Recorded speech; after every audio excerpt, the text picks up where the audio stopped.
Şurası 1 kilometre yaptı orası. Evet. Işıktan burası 1 kilometre. Ha. Anladım şimdi. Seni de vurur dur de durur yolu. Hiç gelmez dağlarda salır da derdimi. Burası da 3 kilometre, 2 kilometre. Şimdi umumi mağazaların oradan askerin orası 1 kilometre olabilir. Türkiye'yi dinlerken bilmiyorum sizin aklınıza Burada da ama şey var. Teknokent Koleji. Kapattım ve bir trende uzun yolculuk yaparken hayal ettim. Araç kontrol bunun arkasında yapılıyor. Ve en Muayenesi, araç muayenesi. Bir olayı da yaşayamadığımı fark ettim. Umumi mağazalar orada. Ankara'dan yola çıkıp Kars'a. Petrol ihraç yapıldı. Ben şu tanktan üzerine çıkmıştım ben. Ölçüm Onun yaptım. üstüne çıkılıyor mu? Çıkılıyor tabii ben öyle. Ha, Bunların doğru. ölçümlerini öğrenmiştim o zaman. Ölçümlerini yapıyordum. Buradan yakıt veriyordum. Ama Evet. sonra özelleşti burası. Şuradan da Zehra'nın lisesi değil mi? Burada Orhan Tepe'ye çıkılıyor. Burası petrol.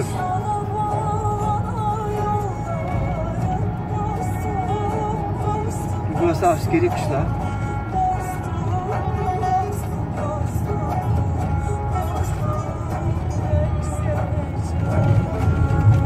Burası da 1 kilometre.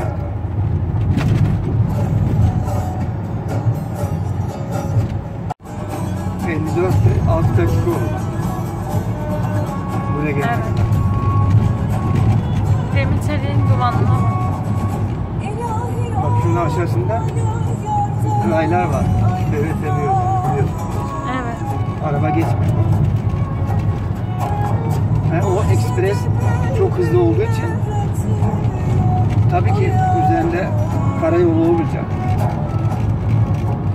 Hızlı mı? Yavaş Tabii gitmiyor hızlı mu? gidiyor.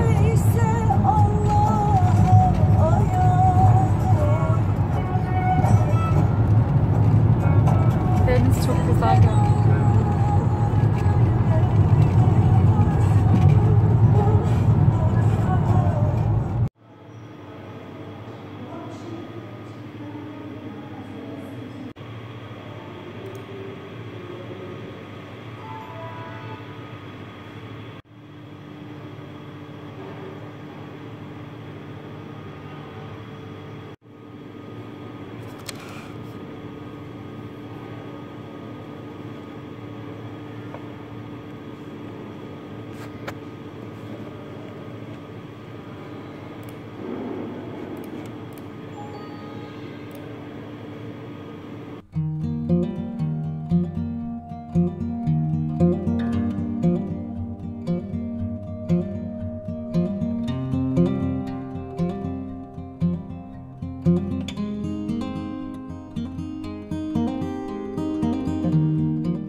Şimdi öğle arasındayım. Kendime çay aldım. Böyle bir yerdeyim. Şimdi birazcık kimsenin olmadığı bir yer. Şuralarda falan oturacağım. Bak.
geçen şeyi görmüştüm.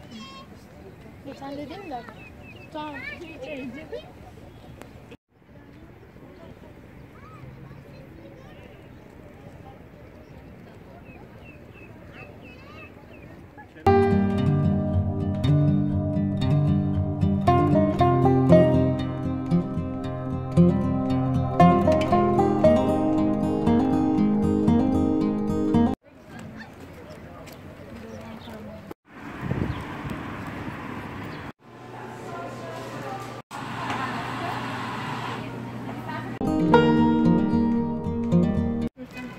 Geçemedim ki ama güzel.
Evet. Benim fazla kilolarımdan şikayet eden Ebru'ya inat. Bugün öyle bir çalışacağım ki 2 gün boyunca yaktığım terle yemin ediyorum duş alıyorum.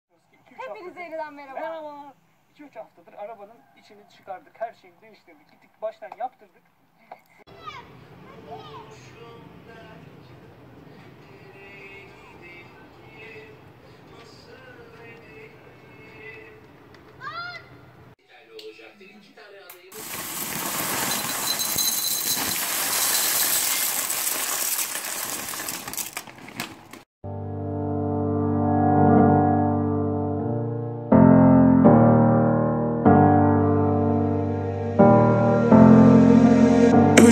I still remember when I was really free and all the things I lived. In the midst of the things that I left, I regret for this. It won't be the same, yeah. I never felt this way, cause I want to come back and find my way. And I have to run and run away. I finally choose, yeah. Cause it feels like I'm